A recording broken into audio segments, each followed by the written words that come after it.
Okay, welcome everyone. I'm going to try and get through this pretty quickly. This is the second go at this. I did one and it lasted half an hour, so I'm going to talk a lot faster when I do this one. Okay, welcome to theory topic E, which is health and safety. So by the end of this unit, you should have a knowledge of the framework related to materials and equipment used in the Health and Safety at Work Act, otherwise known as HASOR. You should be aware of the COSH legislation, Control of Substances Hazardous to Health. You should be aware of the systems that are in place to protect the worker, the user, and the environment that people work in. And you should be aware of what a risk assessment is and how to conduct one.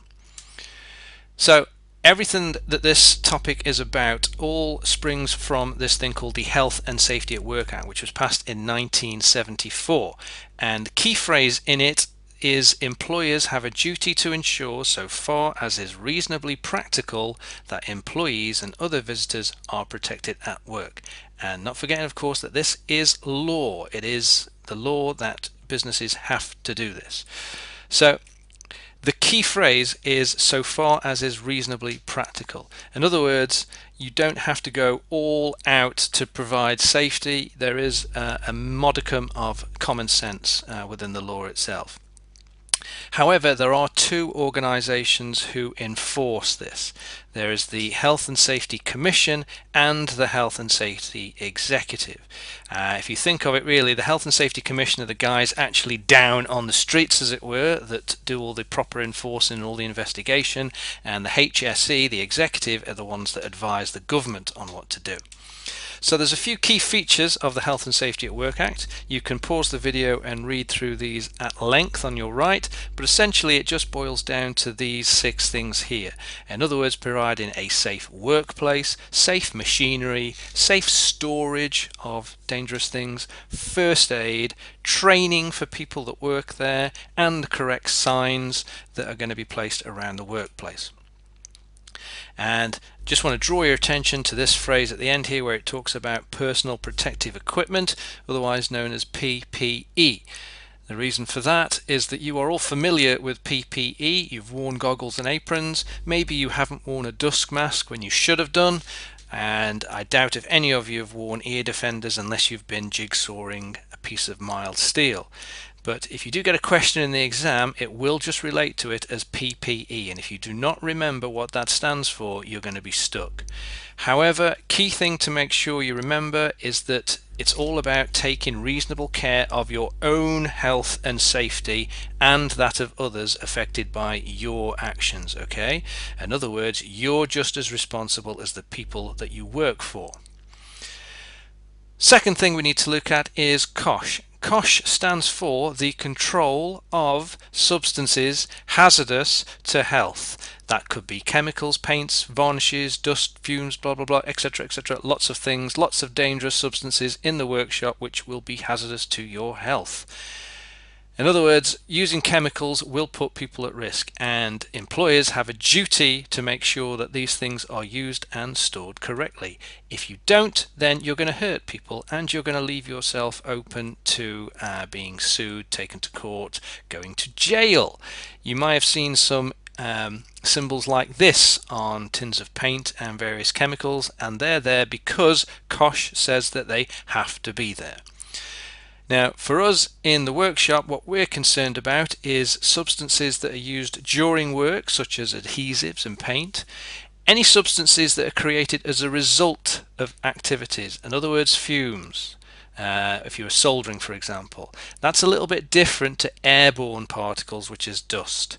Alright, the key thing is, okay, so a hazardous substance at school or in the workplace is either a chemical, a fume, or it's dust, and those things have to be controlled, for they are hazardous substances. There are some more symbols that you might find on containers of chemicals with some descriptions of why they're considered to be dangerous. The reason for this is that even something as simple as a piece of Blu Tack will have pages and pages of safety data to do with how you should store and keep it and what should happen if somebody sticks it on their skin or eats it. Alright, there are even more pages for more dangerous chemicals. There are some other important health and safety regulations. You need to be vaguely aware of them, but I've never seen a question that has asked them quite specifically. The only one that I'd probably perhaps spend a bit of time on is the last one, RIDDOR, to do with reporting of injuries. Again, even if something does happen, the actual reporting of it to various companies like the HSC, that is also a health and safety regulation. If you fail to report an accident, that's just as bad as causing the accident in their eyes.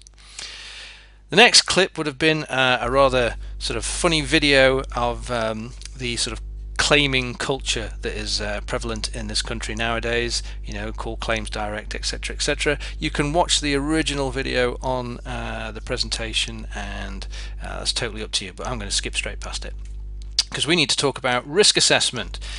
Risk assessment is all about examining what can do harm and deciding whether or not enough precautions have been taken to reduce the chances of that actually happening. Because if you get taken to court, they will keep asking you whether or not you could have done more to prevent that accident from happening. And you have to prove that you did whatever you could to stop that from happening. And you do that by identifying hazards and assessing the risks. So a hazard is anything that could be classed as that could cause you harm. That would involve things like working at height, on a ladder, using machinery like a pillar drill or a bandsaw, but also working with electricity if you're wiring up a building. So for example, we've got a fairly standard workshop here. Just pause the video now and see if you can identify a few things that are wrong with it, things that might cause a hazard.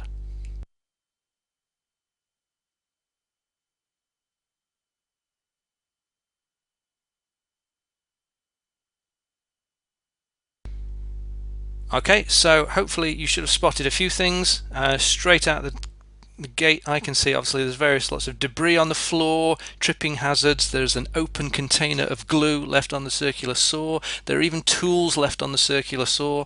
The saw itself is completely exposed. Even though the guard is on, it's quite high and it's not protecting you from the blade in any way. There are some PPE equipment. There's some here ear defenders on the side, but to be honest, if they've been in that environment covered in dust, I wouldn't want to put them anywhere near my ears.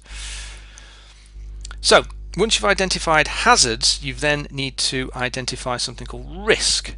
And the risk is the chance that someone could be harmed by a particular hazard. So once you've spotted something that could hurt you, you have to determine, well, what are the chances that someone could actually get hurt by that, and you classify them into high, medium or low risks. So for example, if you bang your leg on a vise, that's likely to happen, but it's not that serious.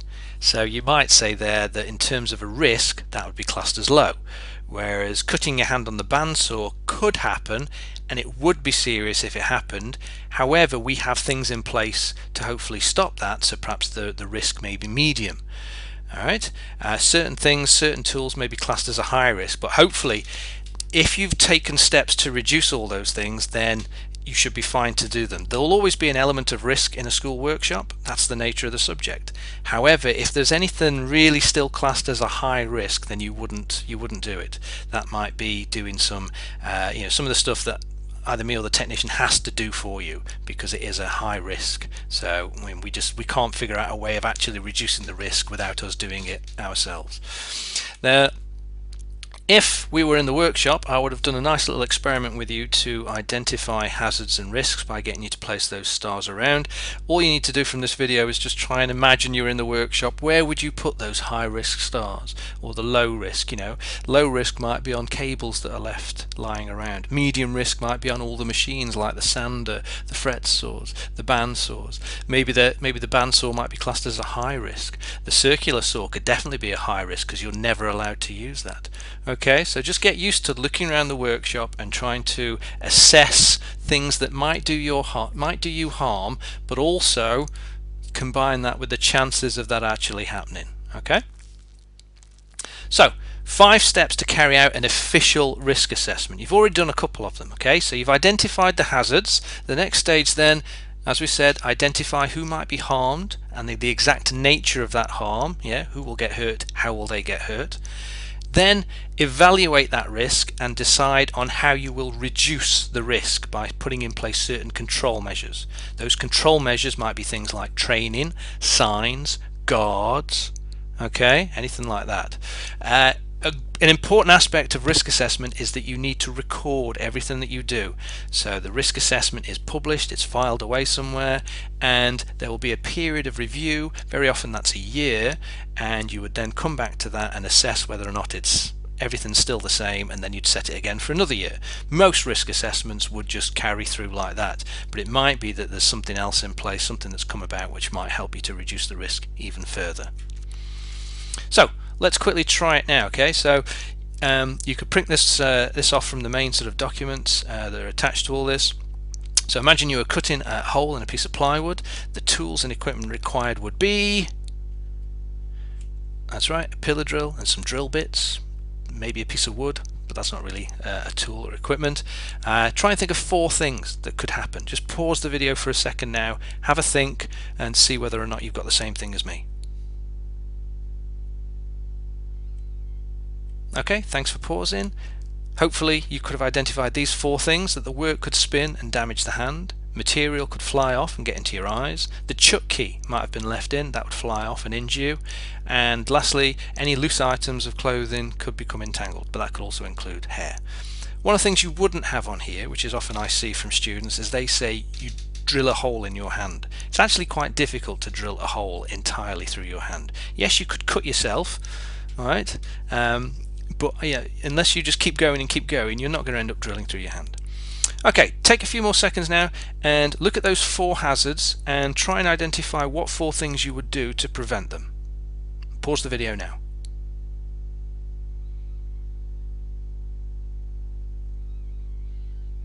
Okay, so hopefully you should have identified these. Alright, to stop work from spinning, you need to hold it firmly. That would only come about because you've been shown how to do that. You would have been trained. Or you might have been shown how to use some sort of clamping device or a machine vise, something like that. But a lot of that needs to be shown. You need to be trained how to use a tool or a machine. You should never ever use one if you haven't been shown how to use it.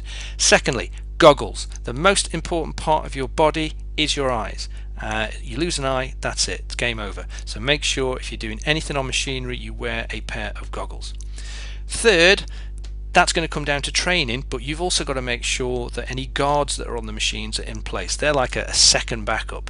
They usually prevent you from either getting your fingers or from stopping things from flying off into your eyes in the first place. And last of all, any sort of loose items of clothing, bracelets, things like that, either tie them back, get rid of them, tuck them in. Just make sure that nothing is going to get caught in that machine. And what do you do if it happens? Right. First thing you do is, if it's a power bit of machinery, you must turn it off. Okay, there's 2 ways you can do that. If you're on the machine yourself, then on our pillar drill we have a little foot place at the bottom which you just kick, and that just turns the machine off. It should only be used though in emergencies. You should not be doing that as a matter of course for turning it off, because you're going to damage it, and the one time that you might need to use it might be the time that doesn't actually work. There are also emergency stop buttons around the workshop, those big yellow boxes with the red buttons on. You turn them on, turn them off, and you will activate a system-wide thing, and it will turn the power off in the whole workshop. Once you've done that, tell your teacher, or tell an adult if there's there should be a teacher in the room, but make sure you tell the teacher that something's happened, and they might have to apply first aid, or they may have to untangle you from the machine or something like that. In the 15 years that I've been there, nobody's got anything caught in a drill as yet, touch wood. Okay, now once again, in the document that's been uploaded to Edmodo, there is an extension if you want to try and do a few risk assessments yourself. I definitely recommend you have a go at them. 2 activities you might do might be cutting card with a craft knife and using one of our hot glue guns. Strangely enough, those are the 2 perhaps most dangerous machines in DT. They are the 2 things which cause the most accidents with children either cutting their fingers or burning their fingers on the glue guns. In the 15 years that I've been there, 1 person has cut their finger on a bandsaw, whereas somebody cuts their finger or burns themselves on a glue gun every single year, probably every single term. This last picture is just there just to remind you that a lot of health and safety is down to common sense. There are laws there to punish those people who don't adhere to them, but a lot of health and safety is down to common sense. And the last thing would be a little video. Again, you probably have to watch the original. I'm not going to show it on here, but this video shows quite a few examples of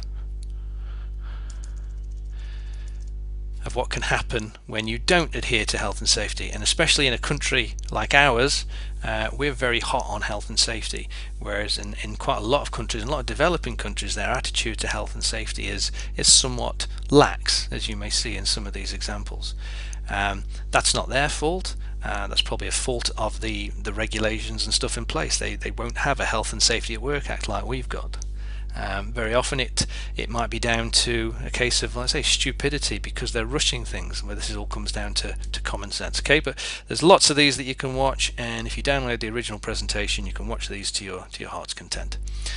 To finish, as I said at the start, the key thing is if you get a question about health and safety, then use that correct technical language that we said at the start. So mention things like the Health and Safety at Work Act, mention words like COSH and risk assessment, personal protective equipment, PPE. Those are the words which should immediately spring to your mind if you get a question that's based on health and safety. Okay, and to finish this assignment off, please go along to Edmodo and complete the quiz. Okay, just short answers, 20 minutes. Thank you very much. Bye.